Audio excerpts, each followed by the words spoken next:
Well, thank you so much, everybody. I know this is the last panel before lunch, so it's always a little difficult wrangling people before they sneak away to their lunch meetings. But I think we're going to have an incredibly dynamic conversation talking about digitalization and broadband and private LTE landscape. So I'd like to go ahead and welcome our panelists on stage. We have Ken Rabedeau, the CTO of Nokia. We also have Ali Mohammed. He is the chairman of UBBA, and he's also the Innovation and Digital Transformation Executive for NYPA. And last but not least, we have Ashley Pearson, the VP of Electric Utility Solutions and New Growth Initiatives from Aclara, and John Hill, the Director of Midwest T-Mobile. Can we give them a round of applause as they come on stage?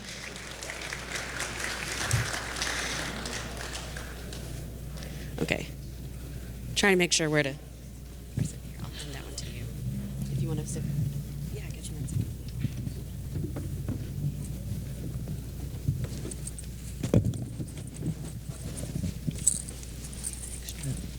So, as Bobby mentioned, Zpryme has gotten to do a really cool project with UBBA around benchmarking what's happening in the digitalization and private LTE space. So I'll share a couple of, preliminary findings with you throughout the conversation, but we'll be publishing a report here in the next few months, which I think will be really exciting, and it's our first benchmark, and we're very excited to be partners with UBBA on it. We know that grid modernization and digitalization requires that utilities have more visibility than ever before. And there's all kinds of things that go along with it. But before we get into the nitty-gritty, I really like setting up my panels with getting to know the panelists as people, and so what really energizes them in the work that they do. So would you kick us off, please? I'm Ashley Pearson. I'm the VP of our Electric Utility Solutions group at Aclara Hubble. What energizes me most is being able to work with UBBA and the utility partners on this initiative. I think it's a great way to collaborate across the industry and come together and try to solve a solution. And so I'm excited to be here. Thank you so much. Ken, what energizes you about the work you do? Sure, great. Happy to be on this panel. I'm Ken Rabedeau from Nokia. I'm the head of the Energy and Natural Resources group within Nokia. And I have to say, I think we're going to hear some similar things that make us passionate. I mean, I have an engineer as a background, so solving issues, solving problems or challenges that we face, no matter what industry, is the thing that gets me excited, wakes me up every day, knowing that I can make a difference on some challenge. I also think that in this industry, it's a triple challenge, because you don't just come up with one solution for the problem. They talked about resiliency, and they talked about safety. So you not only have to come up with one solution to solve a problem, you have to come up with a backup plan to that. And then you have to come up with a backup plan to the backup plan. And that, solving things three ways, it creates a lot of fun. So that's my answer. Thank you. Ali? Thank you, Joyce. Glad to be here. Ali Mohammed, Senior Director of Digital Innovation and Transformation at NYPA. And I'm not going to repeat the answer, but within my role, I get to play with newer technologies. I mean, it keeps my job fun and exciting. Any emerging technologies we look at, we have the opportunity to pilot. NYPA is very progressive on innovation, so I get an opportunity to play with shiny objects, is what we call. Not everyone gets that, so definitely keeps us on our toes, trying to solve the problems that we have and trying to connect the dots between the problems and potential solutions with working with our partners. The other thing I also work on is, something that's not commercially available. So I also lead the R&D group at NYPA. So I look at solutions from two angles, right? One that's available today in the commercial market, one that's not available, so I can partner with someone to also help define, what does innovation mean for the utility industry. Thank you. And John? Yeah, hey, thanks for having us here today. I think my name is John Hill. I'm the executive director for our our verticals that focus on organizations that are all present here today. And what energizes me is the 23 years that I've been in this specific business, working with customers to develop solutions, is really the ecosystem that we have here today, right? So all the way from the physical hardware manufacturer to the software security applications, and it's more and more prevalent in our world as one of the cornerstone carriers in the U.S. That we deliver an exponential experience specifically from a private LTE, hybrid, and also public, right? And it's having that redundancy that Ken talked about. So we're excited to be here, and thanks for having us. Absolutely. And I think one of the things that connects the thread of all of this, right, has to do with the work that we all work towards on a daily basis has an impact, a positive impact on not just what's currently like people's quality of life, but the quality of life for future generations as well. And I think that really brings home so much of why we do what we do. And so before we get into the questions I had initially prepared, and I apologize for the last minute question, but I was talking to Ken and Ali yesterday about the concept of digitalization. And Ken, I know you wanted to kind of specialize on like the difference between digitization and digitalization. So if you'd speak to that a little bit, and then I'll kind of kick it over to Ali. Sure, that'd be great. So one of the things that was interesting was every single panel today talked about either digitizing information or digitalization or digital transformation. And I don't know, my analogy is that those represent the past, present, and future. So if you talk about digitizing things, think about all the terabytes of data that you've already stored, and most of the time it's just for audit purposes in the past, and you don't really go back and filter through it, maybe occasionally. That was already talked about. That's digitizing things. Digitalization is, what do you do today? How can I use my data to make real-time decisions in the world? And then digital transformation is, how do I use my imagination? How do I drive change in the organization? Instead of adapting the technology just to do my job the way I do it today, how can I change my job to do things better in the future? So those are three different steps, and I hear the words digital, digitization, and digital transformation kind of used interchangeably, but to me they represent past, present, future. And if we can all get around how to approach that, then I think we'll be on a good path, because common terminology is always the basis for any language, right? Yeah. Absolutely. Ali? I mean, that was a good summary. Just to add on to that, I see, when you look at the digital transformation pyramid, so the first step on the bottom is digitization. I mean, utilities start from there. They look at what sets of data do they have, databases do they currently have, something that's, unstructured data, something that's not available, probably on paper. We have all the information that goes back decades that's not digitized. So that's the process that we get to a point where, NYPA, I think, took 5 years for us to digitize all of our processes internally, all the content, whether it's our asset information, getting to a point where we even went through a whole digital quality index check, how good is our data? Now, transitioning a couple of years ago to digitalization is where, how can we use that data now to drive insights, like you mentioned, right? So now you're applying, using the data through applications, whether it's AI, ML, or others, to drive that insights on whether it's asset management, whether it's other use cases, whether it's in finance or in legal or other areas in HR. And then the end result is digital transformation, right? That's on the top of the pyramid. It's a journey. It's a marathon. It takes time, and people need to realize that. I know the executives at some point say, "Hey, how soon can we do this?" It takes time, because you're talking about decades worth of information that needs to be in the correct format, and making sure it's accurate, and then gets online into your database.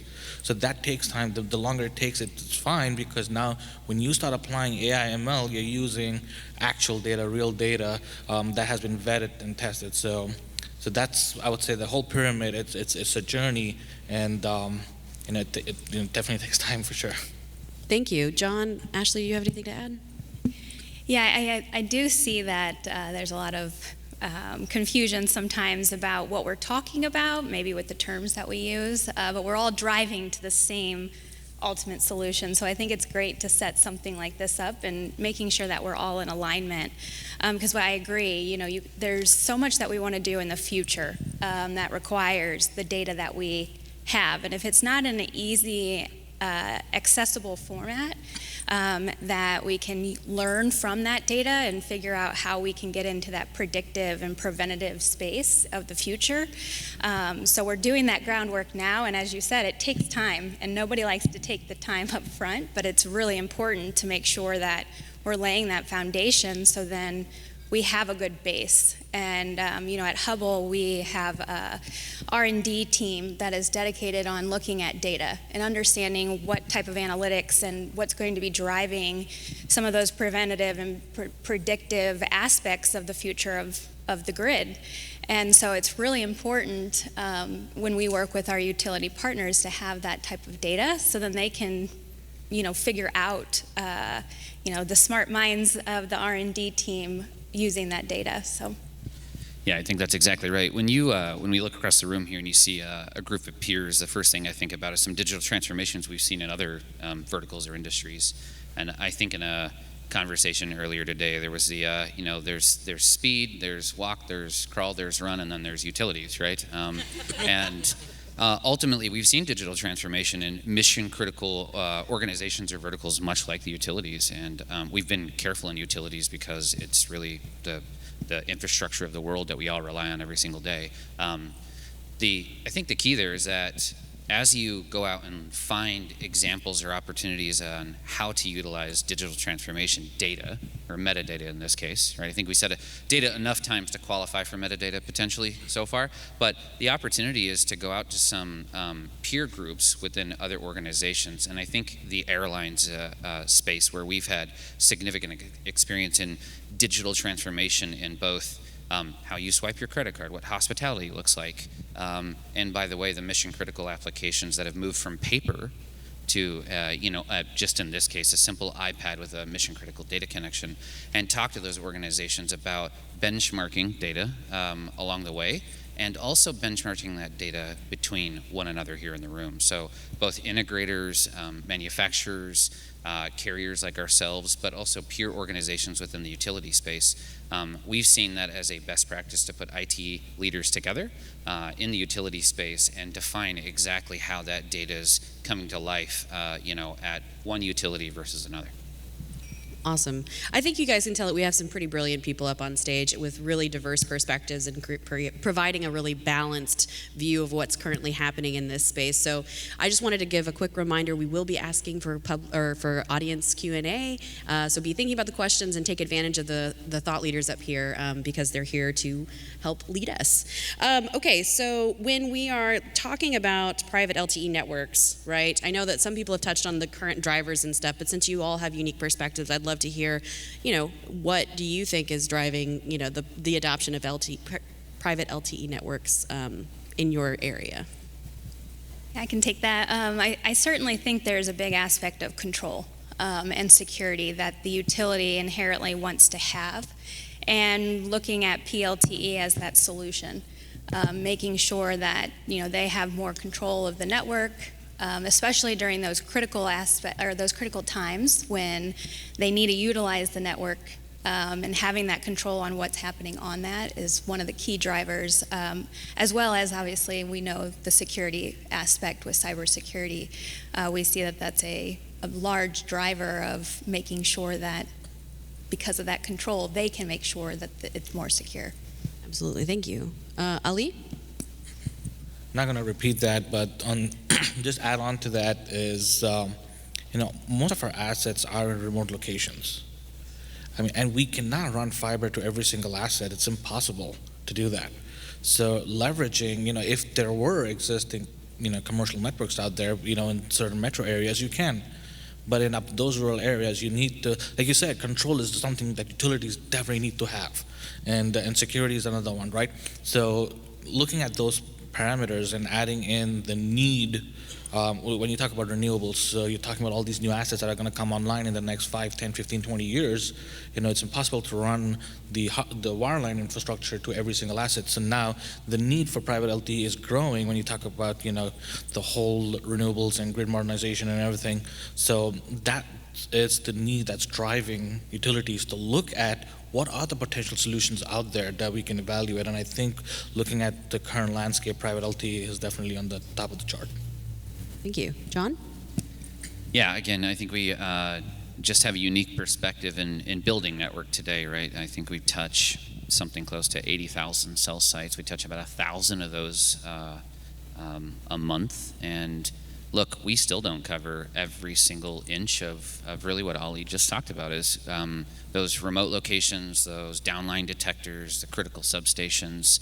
And that's ultimately the key, is while we're an expert in building network, the opportunity to come together and formulate a plan around private LTE is exponential, certainly with partners like Nokia along the way, is how do we bring critical infrastructure so that digital transformation can happen, right? That's step number one I think we talked about, is digitization before digital transformation.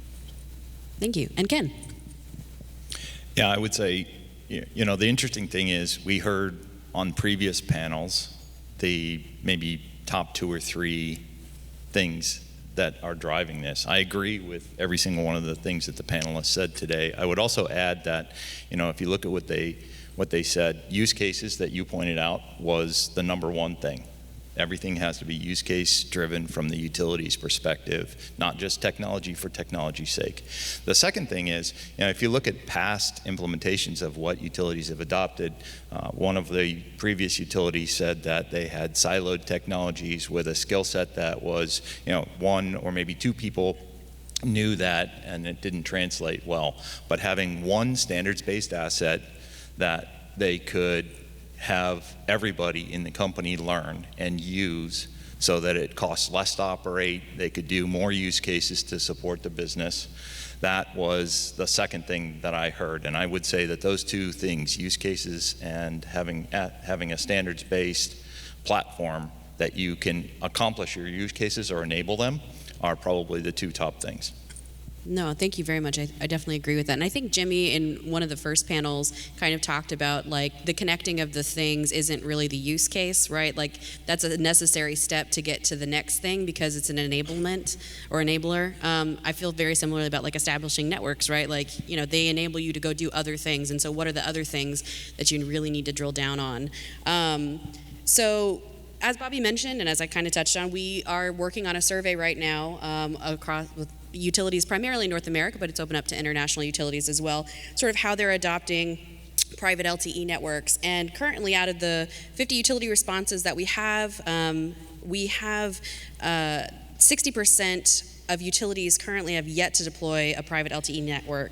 And beyond cost, you know, from y'all's perspective, what are some of the barriers that are sort of preventing them from being able to move forward on them, recognizing that it's a potentially viable opportunity for them? John? Yeah, great question. You said cost, though, right? So beyond cost, is budget, funding, any of those things? I mean, yeah, you can toss them in there. That's fine. There's They're variations separate. of that barrier that come across. So we think about capital expenditures and then operating expense, and I think it's finding a unique way to, one, deliver on cost. So I don't want to skip cost because I think that's highly important, but I think we have some unique ways to solve that, including the way that you are using digital solutions today, a phone in the hand, you know, potentially a safety sensor for gas detection and man-down scenarios around the neck. But those opportunities aside, the fact of the matter is that we don't have the base layer of network required to deliver on a standard, which is, I think, a lot what Ken was pointing out, is we need standardization, not to ultimately repeat, but how do you jump off from standardization from there and deliver? And I think that's the largest overall barrier is once the network is deployed, what are you going to connect to it? Is it safe? Is it secure? Are we right back to the situation that we may have been in prior to? What's the education level? How do we deliver on that? And ultimately work to form an entire workflow to digital transformation ultimately. And so I think there's certainly the scenario around what available spectrum, and you'll hear us talk a lot about spectrum in particular and what opportunities are there, but also the opportunity to look at network slicing either as a standard from the carrier perspective with deployed networks, with an integration to private LTE or even private 5G. So, Thank you. Ashley? Yeah, I was going to say the transition. I think that's a big piece that plays into what a utility is going to do in the future. Well, how do we transition from what we have today and don't have to stop all of these major initiatives to wait to get a full PLTE network deployed? So understanding that there are still ways that we as providers can provide solutions that can transition with you, and having that those conversations and the knowledge out there on how do you transform your utility from one thing to another.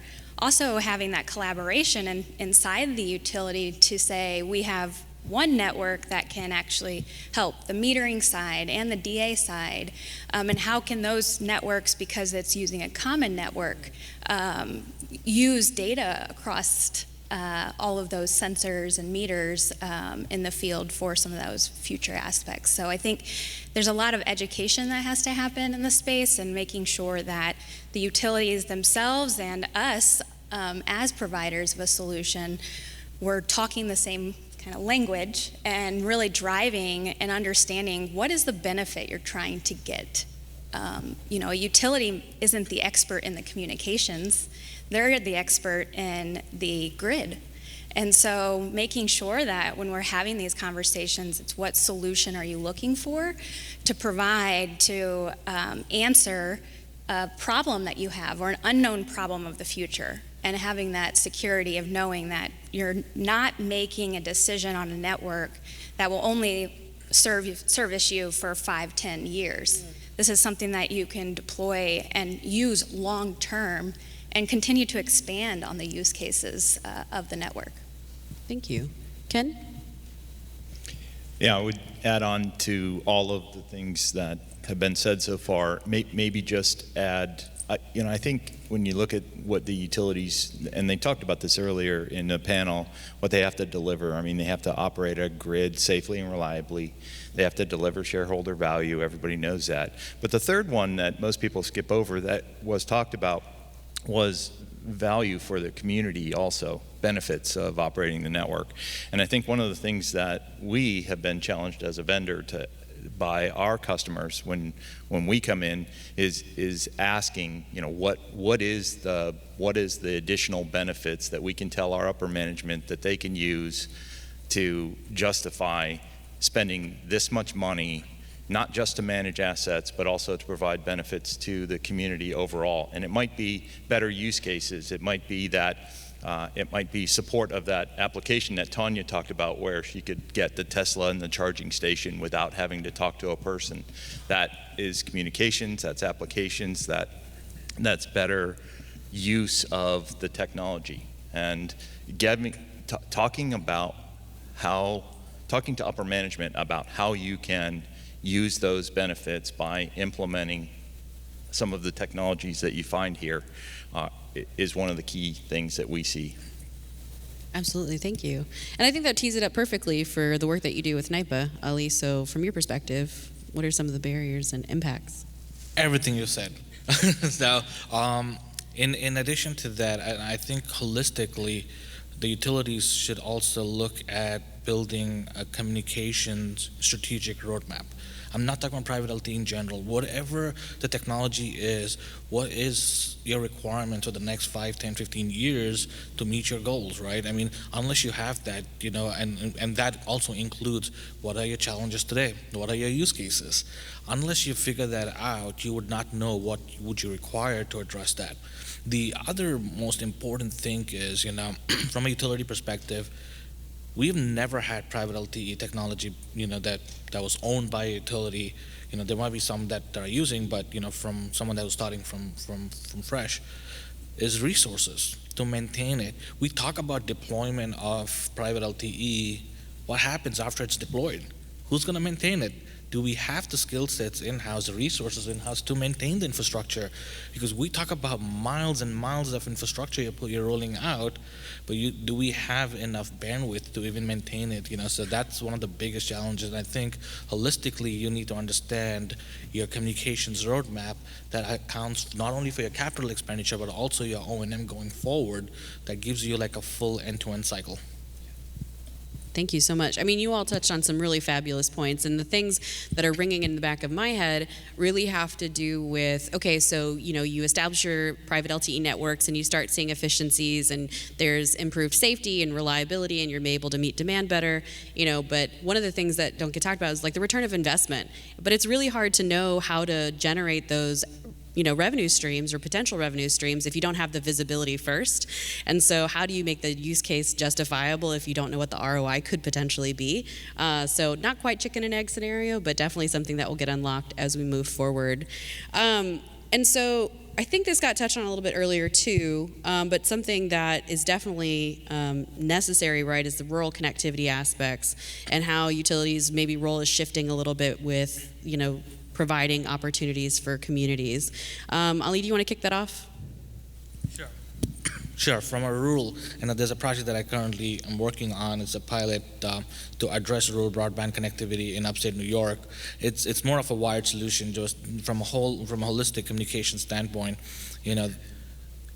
Again, commercial carriers do not have an ROI there. I mean, sorry, but it is true. You might have one house in a mile or two homes in a mile that you're looking to address, and there's no business case. I mean, there's a lot of funding coming out from the federal government, but it's not sufficient.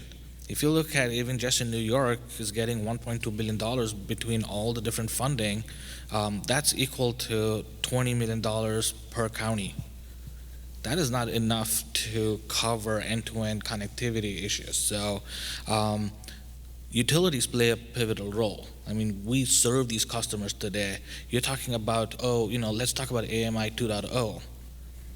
Build the infrastructure that you need first, then talk about some of the emerging technologies where you can leverage the full value of it. Because when you, like you said, explaining to an executive is what value are you going to get out of this, I mean, it's a stage approach. Right, so rural broadband is something that everyone looks at from an economic development opportunity, and especially for NYPA being a state entity, we serve our residents, and but you have to look at it holistically to say, are utilities ready and open to sharing the networks to address those challenges in those communities? And that's a bigger question, and it goes back to resources. Goes back to cost. Can you justify it? Even with the support from funding, is it still feasible? So I think those are the bigger questions that we need to ask. Thank you. Ken, I think when we had our discussion yesterday, you had a couple thoughts around this a little bit.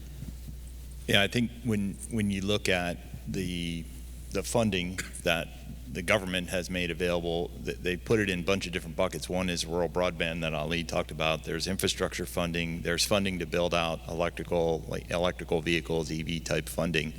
So similar to what you said when you first started, you said know when you have an opportunity to look at third-party collaborations.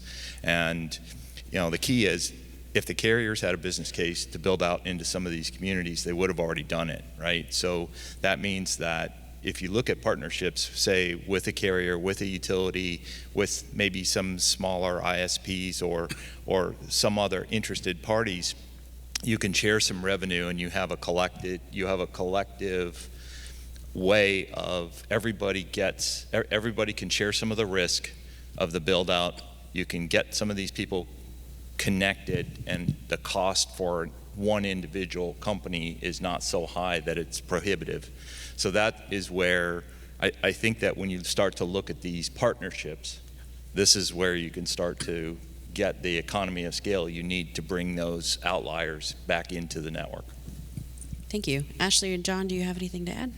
Yeah, one thing I would just say is having the ability to understand that each utility and the topology and the layout of the utility is different. And so making sure that as a provider we can provide a solution that is of hybrid quality, where you can look at what is your investment need to use one solution across the entire utility, or potentially maybe have the ability to say, how do I get the most out of the funds that I have available and still get the use cases by using more of a hybrid approach. But I think partnering and understanding that, how can we address the utility's need with making sure that they're getting the most return on their investment. Thank you. John? Yeah, I'd simply add the definition of partnership. You'll find community in there, right? And so we just talk a lot about community, partnership, rural America, and ROI, and I'm here to tell you it's not created equal. I was raised in Idaho, so I know a little something about rural America, but long story short is internet's not created equal in rural America either, which is ultimately what we're talking about, is how do I get connectivity over private LTE or public network or some hybrid version of that to deliver both safe solutions, AMI, how about when that technician goes out there and there's a gas leak and his sensor is cellular based or wireless based and there's no communication. So now we're talking about safety too. So that's also safety for the community. And so we have to look back on an ROI, and I think Ali said it best, and Ken added some to it, is simply what is the ROI if there's only 2 households there down the the holler of Kentucky, and how do we build a business case together and include the community and include local funding and federal grants to not only just build infrastructure for utilities, which is mission critical, but let's go build internet for rural America, right? Let's bring internet or public internet on top of those solutions together. And, first responders too, since we can hear them outside the door there. Absolutely. And I think, mass urbanization being what it is, and the density of cities kind of expanding and the sprawl that's starting to encroach into more rural territories, it's not a sort of if you build it, will they come kind of an idea, but there's a lot of opportunity that can't be unlocked in rural areas simply because the things don't exist. And so it's a complicated problem, but we're all working to try to solve it. So in our survey, the majority of utilities said that their top considerations for scaling private LTE networks has to do with security and cost. And I think that those are definitely givens, given all the things that we talk about and we deal with on a regular basis. But from y'all's perspective, what else should be top of mind? Ken? Yeah, I think that's a great question. Because one of the topics of this panel is digital transformation or digitization. One of the things that we've seen, when you get past budget and you get past operational costs, one of the things that we've seen with customers that have been most successful with digital transformation has been, some of the previous panelists talked about the partnerships, they talked about collaboration amongst each other, but that kind of internal bridge building, build a bridge into the silo of another part of the company, so you're sharing your internal resources, you're finding a common goal. That kind of internal bridge building is probably one of the things that's overlooked in digital transformation. The most successful utilities, or any company really, that manages themselves through change is going to be the ones that can bridge that divide, work together, and find that, hey, we're both solving the same problem. Let's solve it together internally. Myself personally, I always try and find the least path to get my job done. And if I can talk to my neighbor, build a bridge, and then have him do half my work, then I'm happy. But that kind of collaborative solving of a problem amongst 2 or 3 people is usually one of the most overlooked parts of digital transformation, I think. Thank you. Ashley? Yeah, I know I mentioned it before, but I think it's that transition path of understanding what does it take to get to where you want to go, and I think that there's a lot of uncertainty. So making sure you understand questions to ask, how can you collaborate with others within the industry that are already going down this path, and ensuring that we're just focusing on the solution for the long-term benefit that you're needing, and understanding that the communication will be there and we can help deploy as a solution provider, understanding, as you said, Ali, how do you maintain this network? So how can we as a provider help with some of those concerns and have enhanced services that we can offer to utilities where they may not have the expertise in-house, and having that flexibility to work with the utilities and together as partners. Thank you. And John? Yeah, I'd actually even go back to maybe something Ken said is, I think I think the largest barrier outside of cost could be collaboration internally, and how you do the transformation and transition is, can you get not just 1, 2, or 3, but the other 100 people on the other side of the aisles across the board to really understand the opportunity to spend the budget or the capital that you have to build out these private networks. And that really goes back to the peer group in the room, right? Is that as peers, you're the unlimited resource that we all have access to that doesn't cost us anything, right? Is just knowledge share and conversation. Now, I worked with the president of a university, Bradley University, where we recently built a advanced network, a hybrid network that supports both private, public, and some variation of both, right? For students, faculty, and staff. And he was quick to share that, we love collaboration to compete, right? So if there's one thing I take away from this conversation is we collaborate to compete. In some cases, there's not necessarily competition, right, in the utility space, but we ultimately feel the same way, is that we're working to do, the work for the greater good, supply, private network safety, first responder networks to rural America that should also provide the same solution to the community, public Wi-Fi, public transportation or connectivity and beyond. So when we're thinking about how to build these things for the future, I think we've got to walk out of here thinking about how we reach across the aisle outside of our organization to develop, a larger thought process on digitization to digital transformation. Excellent. The word that comes to mind is co-opetition. One of those fancy buzzwords. There's co-ops in the collaboration and co-op-etition. I was going to say collaboration to succeed, like within the utility, right? So from my perspective, I was talking to one of the utilities here yesterday. They poured hundreds of millions of dollars already in infrastructure. One of the questions their executives asked is, when can I see the value? You've been deploying it for a couple of years now. I want to see value. And one thing that we did back in 2019 at NYPA too is, we were looking at emerging trends and private LTE was bubbling up. The first thing I went and wrote on my board was the different options I have for spectrum today. I was talking to Ken yesterday, I was sharing this story. And it was challenging. Now you see the cost of spectrum. I know we're not talking about cost, but it's expensive. And how can you justify when there's only generation and transmission use cases, we don't have distribution? It's harder for us to even justify the cost when you're looking at a private LTE solution.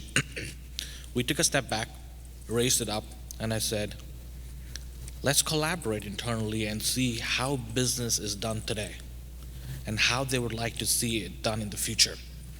Let's identify that gap and help define that use case. We worked with a consultant and brought a consultant in, and with those collaborations, the end result was a functional and a technical requirement that came out of it that helped define now what are your options for spectrum that we can now justify, whether it's a lease or a purchase, the cost of it, and the business case overall, right? So yeah, collaboration definitely helps, and the good thing is once they're part of the discussion up front, before you deploy, they're part of the value once it's deployed.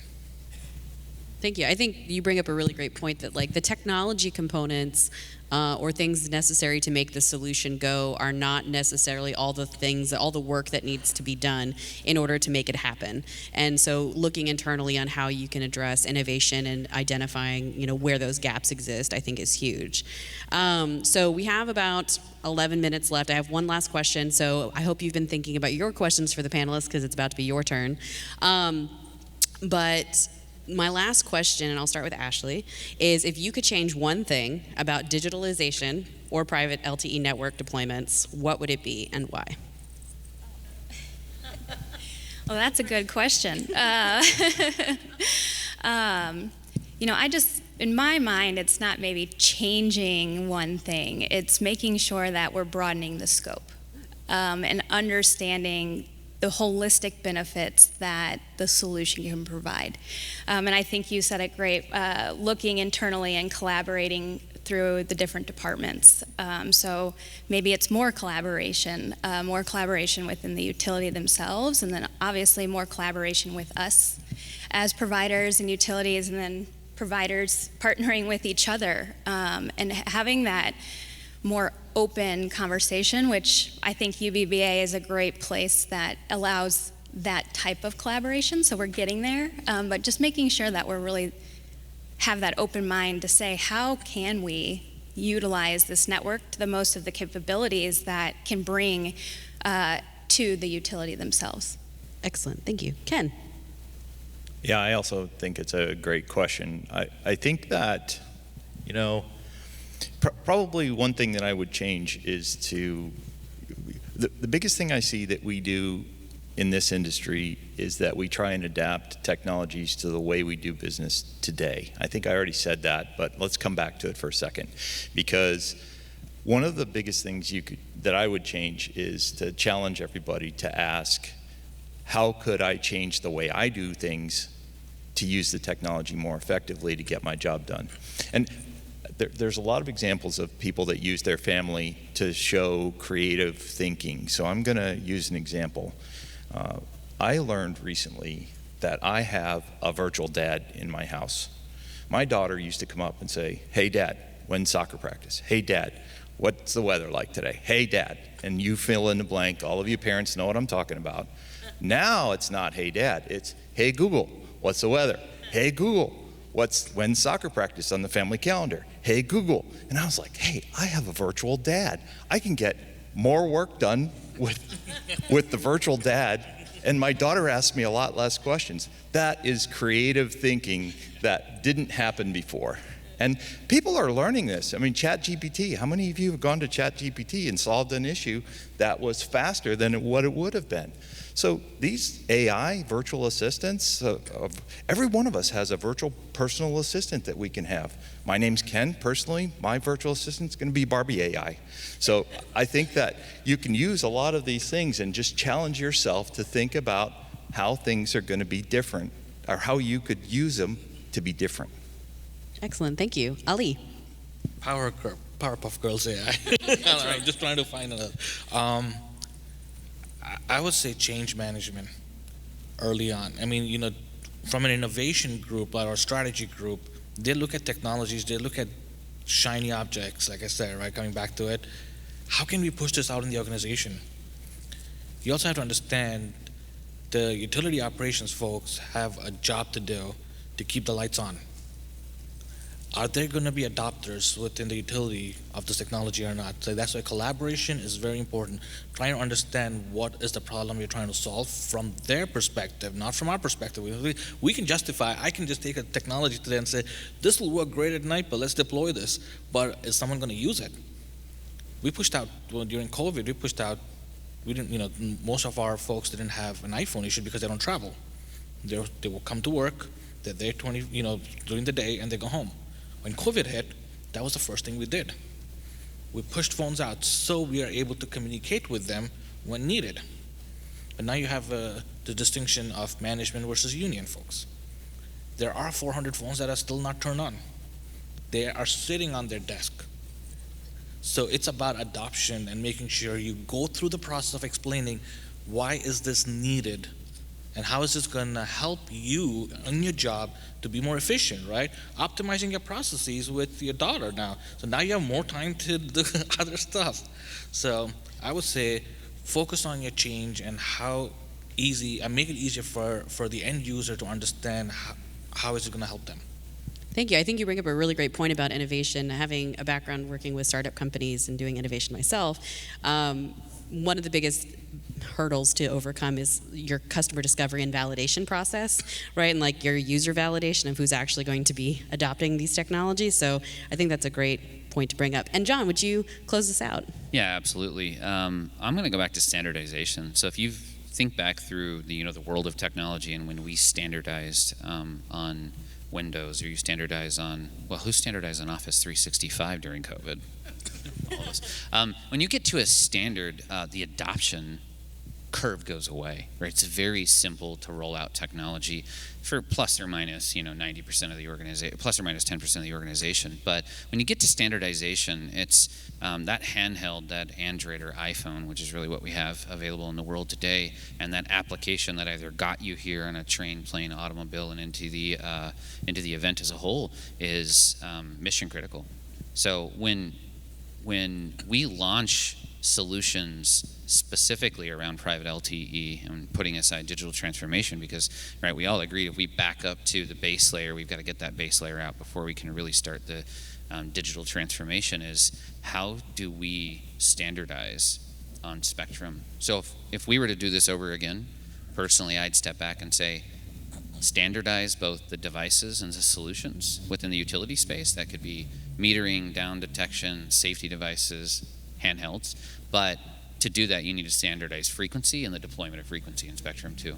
And that also makes the job of some of our radio manufacturers a little easier too, right? It makes our job easier, and it also makes the integration between both public and private networks, because we still require that redundancy, exponentially easier along the way. So frequency, that's what I would standardize.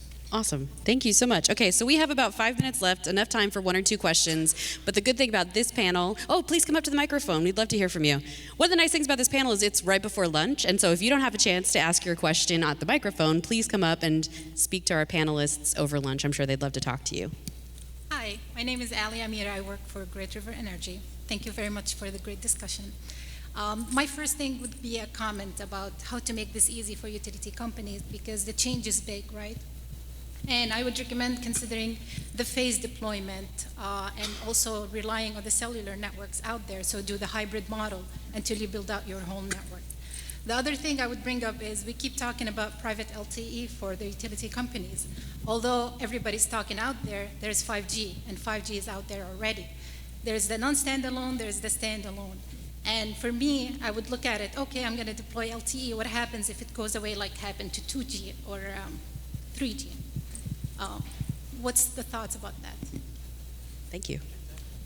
Yeah, maybe I can take first shot at it, being a vendor that has 4G and 5G equipment. And, I would say, well, first of all, 5G is eventually going to go away, right? I mean, 4G will too, but, you look at some of these technologies that have been out there, 2G, 3G, I mean, they all spent 20 years in the industry being deployed. I mean, we talked about that. LT talked about that earlier today when he started off, how the technologies had been around for quite a long time, creating value for customers, and they only replace it, basically when they need to. So, and to be honest, we're already talking about 6G, but 6G isn't like a complete new technology. What they're talking about doing is they're talking about building AR and AI, and they're talking about what the new use cases are going to be for how are we going to do business. I mean, one of the things LT talked about was 5G didn't have an overall use case behind it like 4G did for video. So with 6G, they're saying, well, we learned a lesson in 5G. We didn't have enough use cases. So with 6G, they're saying, what are the 4 main areas for, like human augmentation, personal safety, drones and AI, massive scaling because the number of small devices is going to scale exponentially. So those are the main, what are the 4 use cases? So let's not make the same mistakes with 5G that slowed adoption with 6G.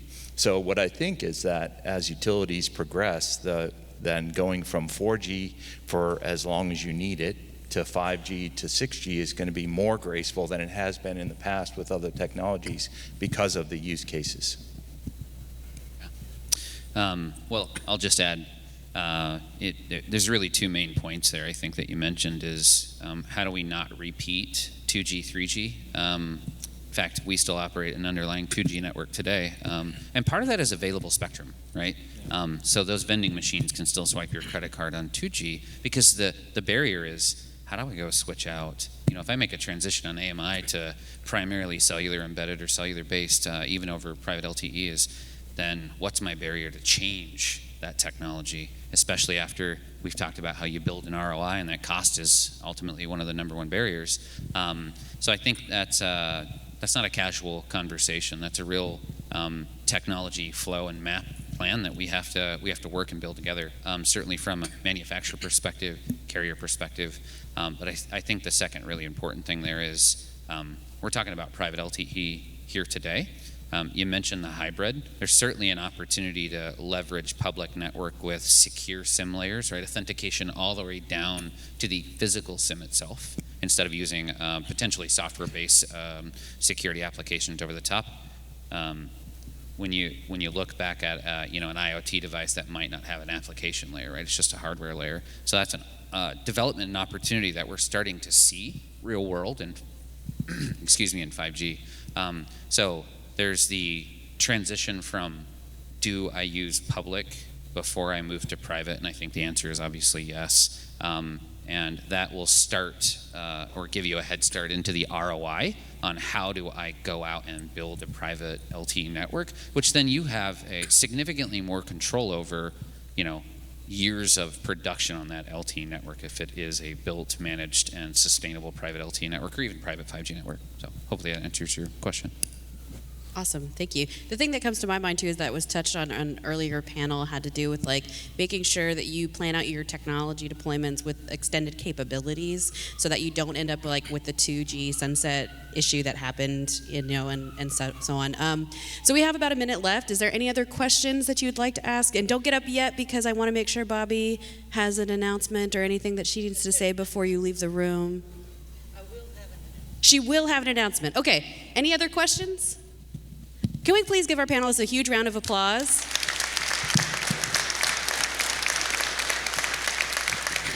And also, can we give a round of applause to the UBBA staff who've made this day possible, as well as the partners and sponsors, because this is pretty awesome.